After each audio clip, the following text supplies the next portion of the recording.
Você acha que é possível acabar com o crime organizado no país em 4 anos? Sim. Como? Porque o crime organizado, como estrutura política e militar, ele é tosco. Qualquer polícia em qualquer estado do Brasil derrota eles. O que eles não têm é uma estrutura jurídica e legal que permita que você destrua o crime organizado.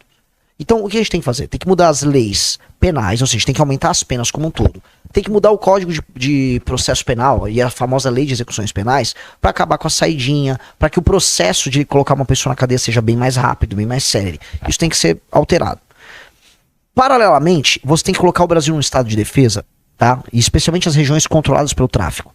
Que aí você vai com a polícia e com as forças armadas, você coloca as forças armadas de maneira auxiliar, mas as polícias para fazer a invasão, você vai entrar naqueles lugares, você vai recuperar as áreas controladas pelo tráfico, você vai prender e em combate você eventualmente vai eliminar as lideranças do tráfico. E se eles forem constituir uma nova facção depois de você destruir eles e ocupar aquele território, eles vão entrar numa lei de terrorismo que coloca o crime organizado igual como uma organização terrorista, e para eles existe o que a gente chama de direito penal do inimigo, que é basicamente a lei ser muito rápida e muito dura contra um criminoso dessa natureza. Com base nisso, aí não haverá meios para o cara constituir novamente uma facção, porque você vai ter muita lei e ordem. E aí entra um outro elemento. Mas se um menino for cometer um crime novamente, porque sempre tem a força de reposição. Esses lugares que são ocupados hoje pelo crime organizado, eles têm que ser ocupados pelo Estado.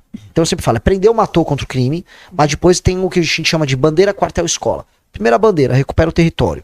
Depois o quartel, forças militares presentes naquele lugar para o crime não se estabelecer. E escola por último. Por quê? Porque você tem que chegar... Quem é que comete o crime violento no Brasil? Todo mundo sabe, a estatística é muito simples.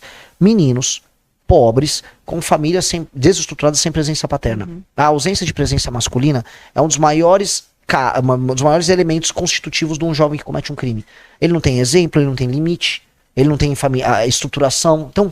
nós precisamos de uma escola firme, com forte presença masculina, que vai estar próximo desses meninos problemáticos e vai ajudar eles a desenvolverem autoestima, a entenderem que existe exemplo e limite. E ali na base você evita que esse garoto seja cooptado pelo crime, que é o que acontece. Hoje, nesse instante, existem dezenas de milhares de meninos que estão em alguma escola espalhados pelo Brasil, e esses meninos estão ouvindo uma música que joga ele pro crime, com um amigo que trabalha com o crime, com alguém propondo para ele trabalhar pro crime. Nós temos que salvar esse cara. Então, essa é a proposta.